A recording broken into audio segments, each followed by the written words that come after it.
Ilia Topuria and Georgina Bedell, the businesswoman often spotted cheering for the UFC champ cage side, are now the center of growing rumors about a potential breakup. Fans started whispering after noticing subtle social media changes. Online sleuths pointed out that Georgina seems to have deleted several photos featuring the couple, while Topuria still keeps just one family post with her. Despite all the talk, neither Topuria nor Bedell has confirmed any split, and no official statements have surfaced. It's worth noting the two have been linked publicly for years, and are widely described as married with 2 children, a son and a daughter. For now, the rumors remain just that, pure speculation sparked by curious online activity. Until either of them addresses it directly, no one truly knows whether this is a real separation or just a small moment of digital confusion.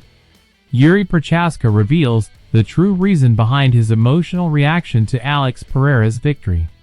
Yuri Prochaska has finally shared the real reason he got emotional after Alex Pereira's win over Magomed Ankalaev. It's not because I was so happy that Alex won or Ankalaev lose that fight. I was so emotional because in that moment I really realized that Pereira won and there is a potential fight between me and him, and that means there is a third chance for me to be successful.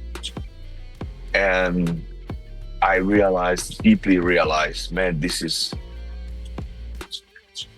something what you have to win or nothing.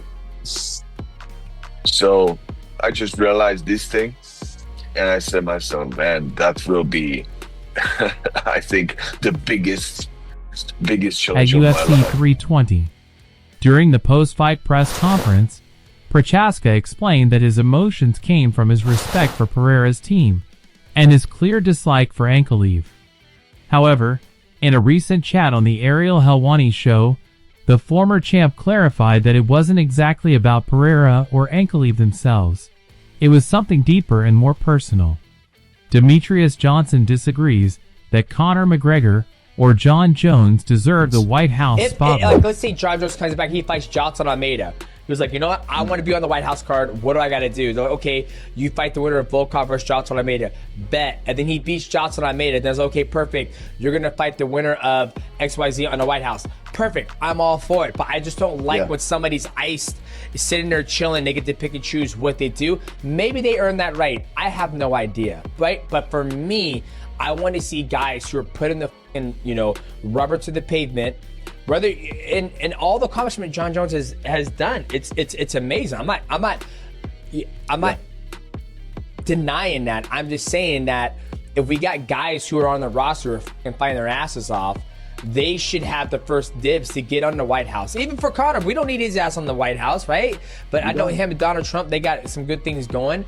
But I just don't want to see other athletes miss out on an opportunity that are fighting Demetrius, right now. Mighty Mouse. Johnson doesn't believe Conor McGregor or Jon Jones deserve to headline the UFC's historic White House card.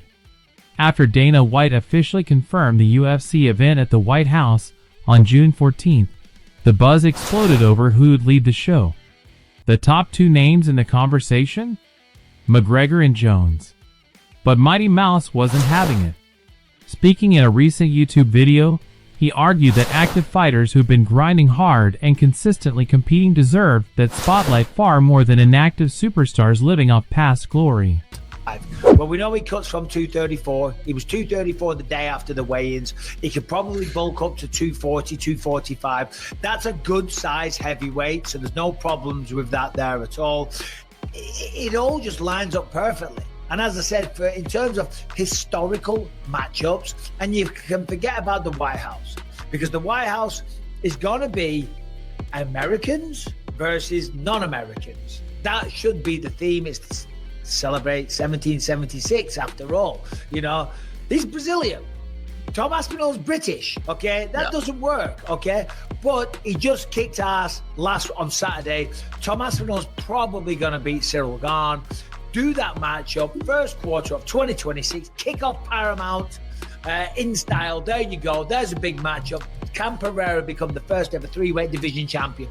And guess what? If he loses, just stay at 2. Alex Pereira's shocking request to move up to heavyweight.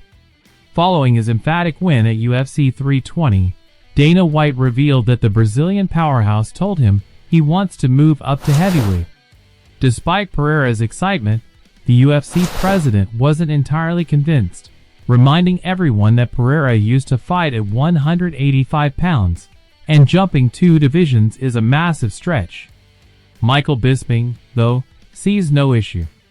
On his Believe You Me podcast, Bisping said Pereira's frame makes him a perfect fit for heavyweight. He even suggested that instead of chasing a super fight with John Jones at the rumored White House event, Pereira should challenge Tom Aspinall for the heavyweight title, potentially headlining the UFC's first event with its brand new broadcast partner, Paramount. Sean Strickland names his ideal comeback opponent, and it's not Israel Adesanya. Sean Strickland already has a name in mind for his comeback fight, and no, it's not Israel Adesanya. While Strickland has been linked to a possible bout with Adesanya after Izzy called him out during the UFC Hall of Fame ceremony red carpet, Tarzan has different plans. In a chat with MMA Junkie, Strickland called for a showdown with Anthony "Fluffy" Hernandez. "I'd imagine me and Fluffy might be going at it," he said. "That's the fight to make. I don't want Israel Adesanya. I think he's an easier fight for me, but I want Fluffy." To beat Merab, you just have to land that shot. You have to be able to snipe him. And he was getting a little bit more reckless. The more confident he gets in his striking, the more gaps it leaves open to be caught. That's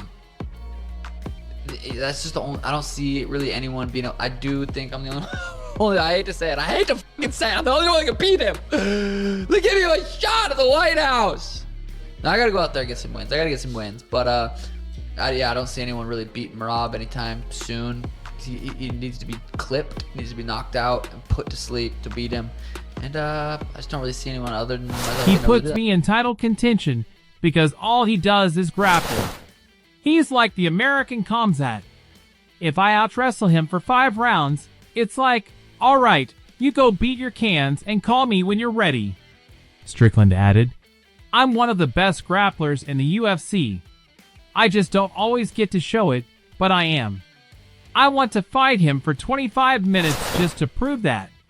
Sean O'Malley believes he's the only man who can stop Merab Dvalishvili's streak. With 14 straight wins, Merab Dvalishvili holds the second longest active streak in the UFC and recently tied the record for most bantamweight title defenses with his 3rd successful defense against Corey Sandhagen. Having already beaten the top 4 contenders, fans are asking, what will it take to stop this machine? Sean O'Malley, who's fought Merab twice, thinks he knows the answer. Speaking on his Broil podcast, Sugar claimed the only way to beat Merab is by knocking him out, and confidently declared,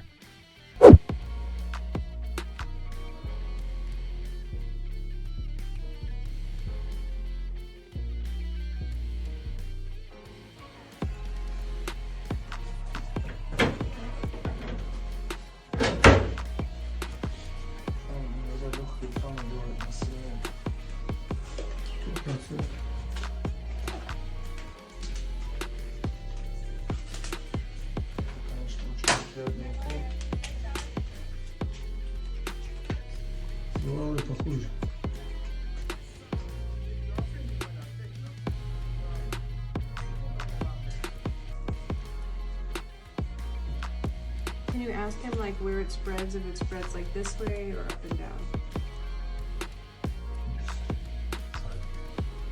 So here, this way, and this way, or it's like up? Like, is it more this way? This way. Okay.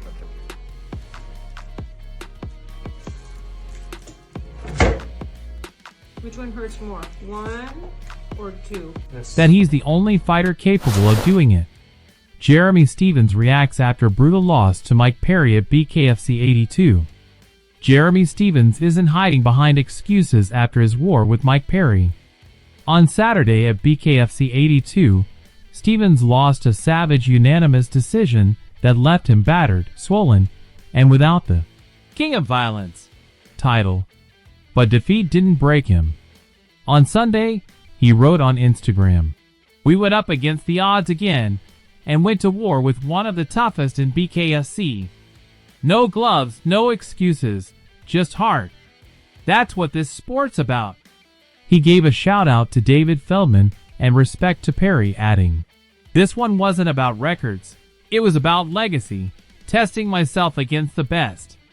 I'm grateful to my family, my team, my fans, my sponsors, and above all, God, for giving me strength to rise every time I fall.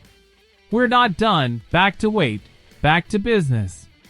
Magomed Ankalaev fought with broken ribs at UFC 320. Shortly after Magomed Ankalaev's TKO loss to Alex Pereira at UFC 320, his manager Ali Abdelaziz revealed that the former champion entered the fight with an injury. New footage has since surfaced backing the claim, showing Ankalaev nursing a broken rib just 20 days before the fight, while his team urged him to pull out. But Ankalaev refused to withdraw, choosing instead to fight through the pain like a warrior. To make it worse, Pereira appeared to target that very same area during the fight, landing several vicious elbows right to the injured rib. Top 3 memes of the week. Here are the top 3 memes trending online. Third place medal number 3, posted by Tex Toxics. Second place medal number 2, shared by Photom. First place medal and number 1, by As Shocked As It Gets. Thank you for watching. If you enjoyed the content, don't forget to like, comment, and subscribe to the channel to stay tuned with the latest MMA and boxing news, only here, where real fight talk never sleeps. Boxing Love Fire.